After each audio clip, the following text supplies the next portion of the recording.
প্রিয় বন্ধুরা, মহান আল্লাহ এই পৃথিবীতে সকল ধরনের প্রাণী সৃষ্টি করেছেন, যার মধ্যে মানুষ এবং জিনও রয়েছে। মহান আল্লাহ তাদের মধ্য থেকেই তাদের জোড়াও সৃষ্টি করেছেন। কিছু লোক মনে করে যে এই জিনরা বিয়ে করে না, কিন্তু এটা সত্য যে জিনরাও বিয়ে করে এবং সন্তান জন্ম দেয়। মুসলিম ধর্মীয় সম্প্রদায়গুলি জিনদের অস্তিত্বে বিশ্বাস করে। একইভাবে কাফের এবং আহলে কিতাবরাও জিনদের অস্তিত্ব বিশ্বাস করে। আরব মুশরিক এবং অন্যান্য সমস্ত সম্প্রদায়ও জিনদের অস্তিত্বে বিশ্বাস করে। এই ভিডিওতে আমরা জানব কিভাবে জিনরা বিয়ে করে এবং তাদের বিয়েতে কি ঘটে। আমরা একটি সত্য এবং আকর্ষণীয় ঘটনা বলবো। যখন একজন মাওলানা সাহেব ভুল করে জিনদের বিয়ে করিয়েছিলেন, তখন জিনরা তার সাথে কি করেছিল। তাহলে চলুন দেরি না করে ভিডিওটি শুরু করা যাক।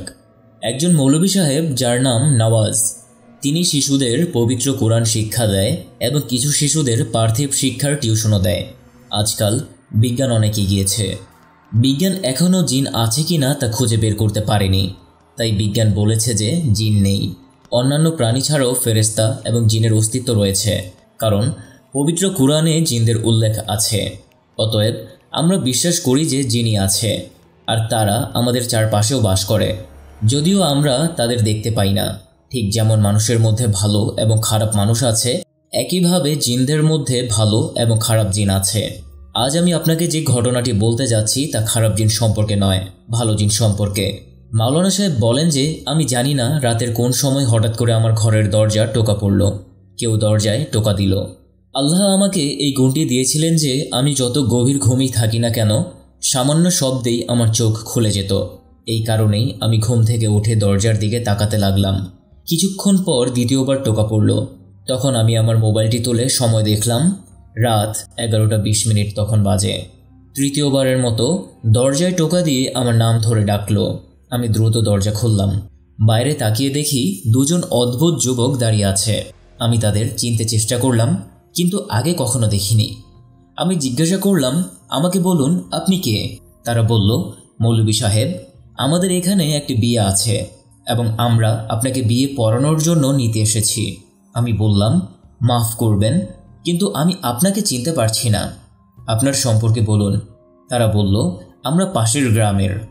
আমি জিজ্ঞাসা করলাম, আপনার নাম কি?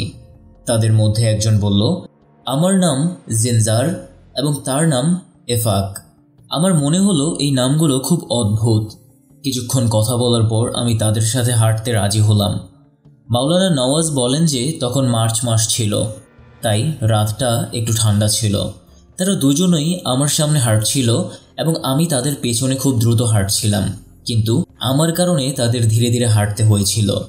প্রায় 20 মিনিট হাঁটার পর তারা হঠাৎ তাদের পথ পরিবর্তন করে। এটা দেখে আমি চিন্তিত হয়ে পড়লাম, কারণ গ্রামটি ওপারে ছিল এবং তারা যেদিকে যাচ্ছিল সেখানে একটা বিশাল মাঠ ছিল। সাধারণত সকালে গ্রামের ছেলেরা ক্রিকেট ইত্যাদি খেলতো। আমি জিজ্ঞাসা করলাম, ভাই তোমরা কোথায় যাচ্ছ? গ্রাম তো ওপারে, এখানে কেবল একটি মাঠ আছে।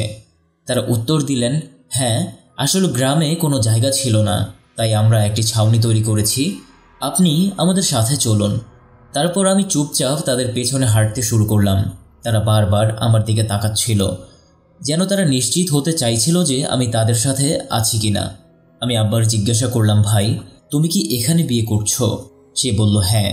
আমি বললাম, এত শান্ত কেন? কোনো শব্দ নেই, কোনো কিছু শোনা যাচ্ছে না। আমরা তো মাঠের দিকে পৌঁছে গেছি, কিন্তু এখানে তো নীরব নিস্তব্ধ। সে উত্তর দিল, হ্যাঁ, কিন্তু বিয়ের পরে সব কিছু শুরু হবে। তারপর তারা আবার হাঁটতে শুরু করলো। প্রায় 5 মিনিট হাঁটার পর আমি সেই তাঁবুটি দেখতে পেলাম। 2 মিনিট হাঁটার পর আমরা সেই তাঁবুতে প্রবেশ করলাম। এখানে আলোর ব্যবস্থা খুব সুন্দরভাবে করা হয়েছিল। আমি অদ্ভুতভাবে চারপাশে তাকাচ্ছিলাম। তখন কেউ একজন বলল, স্বাগতম মৌলভী সাহেব।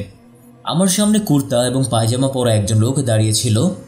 জিনজার, যিনি আমাকে নিয়ে এসেছিলেন, তিনি বললেন, ইনি বরের বাবা এবং তার নাম সর্দার মানাস। তিনি বললেন, মৌলভী সাহেব, আমি আপনাকে নিয়ে যাব। তারা এগিয়ে যেতে শুরু করলো এবং যখন আমি তাদের পিছনে একটি জায়গায় পৌঁছালাম, তখন তারা একজন লোককে ইশারা করে বলল, ইনি কনের বাবা, তার নাম শারমাক সাহেব। আমি হেসে শারমাক সাহেবের দিকে হাত বাড়িয়ে দিলাম। তিনি উষ্ণভাবে আমার হাত ধরে ঝাঁকিয়ে দিলেন। আমার মনে হলো তার হাত খুব গরম ছিল, কিন্তু আমি তাতে খুব একটা মনোযোগ দিলাম না। আমি অবাক হয়ে গেলাম। আর আমার অবাক হওয়ার কারণ হলো এই ছাউনিতে আমি এখন ওই গ্রামের কোনো মানুষের মুখ দেখিনি, সবাই অপরিচিত ছিল। আমি কনের বাবাকে বললাম, গ্রামের কাউকে দেখা যাচ্ছে না কেন? সে উত্তর দিল, এটাই তো তোমাকে বিরক্ত করছে। তারপর সে একটা ছেলেকে ডেকে কিছু বলল এবং সেই ছেলে সেখান থেকে চলে গেল। কিছুক্ষণ পর দেখলাম গ্রামের কিছু লোক আসছে। নাজার সাহেব, যার গ্রামে একটা খুচরা দোকান ছিল, তারপর আহমদ খান সাহেব, শেরদিল সাহেব, গুলাম আলী এবং শহীদ আলী, সবাইকে দেখে আমি সন্তুষ্ট হলাম। আমি নাজার সাহেবকে জিজ্ঞাসা করলাম, তোমার দোকান কেমন চলছে? সে হতবাক হয়ে বলল, দোকান তো ভালোই চলছে। এরপর গ্রামের লোকদের সাথে কথা বললাম। এর মধ্যেই এফাক সাহেব এসে বললেন, মৌলভী সাহেব, এবার বিবাহ পড়ানো শুরু করুন, দেরি হয়ে যাচ্ছে। আমি বললাম, হ্যাঁ চলো যাই। তারপর আমি বিবাহ পড়ালাম। তারা আমাকে মিষ্টি, বিবাহ পড়ানোর টাকা আর খাবার দিল। খাবার এত সুস্বাদু ছিল যে আমি বর্ণনা করতে পারবো না। এরপর এফাক আর জিনজার, যারা আমাকে এনেছিল, তারা আমাকে আমার দরজায় নামিয়ে দিতে এলো এবং ফিরে গেল। বাড়িতে পৌঁছে আমি অজু করে ঘুমানোর প্রস্তুতি নিতে লাগলাম। এরপর যখন আমি বিছানায় শুয়ে পড়লাম, তখন ভাবলাম সময়টা দেখে নেব, যদি ফজরের নামাজের সময় হয়ে যায় তাহলে আমার নামাজ পড়া উচিত।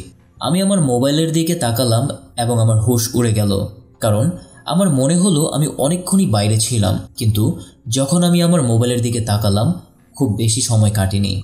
তারপরের দিন আমি সেই গ্রামে গিয়ে রাতে যাদের সাথে দেখা হয়েছিল তাদের সাথে কথা বললাম।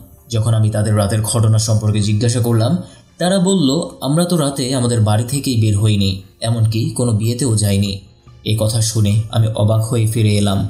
মিষ্টি আর বিয়ের টাকা দেখে আমার বিশ্বাস হলো যে এটা আমার কল্পনা নয়। পরে জানতে পারলাম যে এই বিয়ে মানুষের মধ্যে নয়, জিনদের মধ্যে ছিল। আমি একটা জিনের বিয়ে দিয়েছিলাম। আজও যখন এই ঘটনা মনে পড়ে তখন আমার লোম দাঁড়িয়ে যায়। আমি কৃতজ্ঞ যে তারা ভালো এবং মুসলিম জিন ছিল, যারা আমার কোনো ক্ষতি করেনি। এটা অনেক পুরনো গল্প। প্রিয় বন্ধুরা, আজকে আপনাদের সামনে একটি বাস্তব কাহিনী তুলে ধরার চেষ্টা করেছি। আশা করি গল্পটি ভালো লেগেছে। গল্পটি ভালো লাগলে লাইক করবেন, কমেন্টে আপনার মন্তব্যটি জানাবেন, সবার সাথে বেশি করে শেয়ার করবেন। চ্যানেলটি সাবস্ক্রাইব ও বেল আইকনে ক্লিক করে আমাদের পাশেই থাকবেন। আল্লাহ হাফেজ।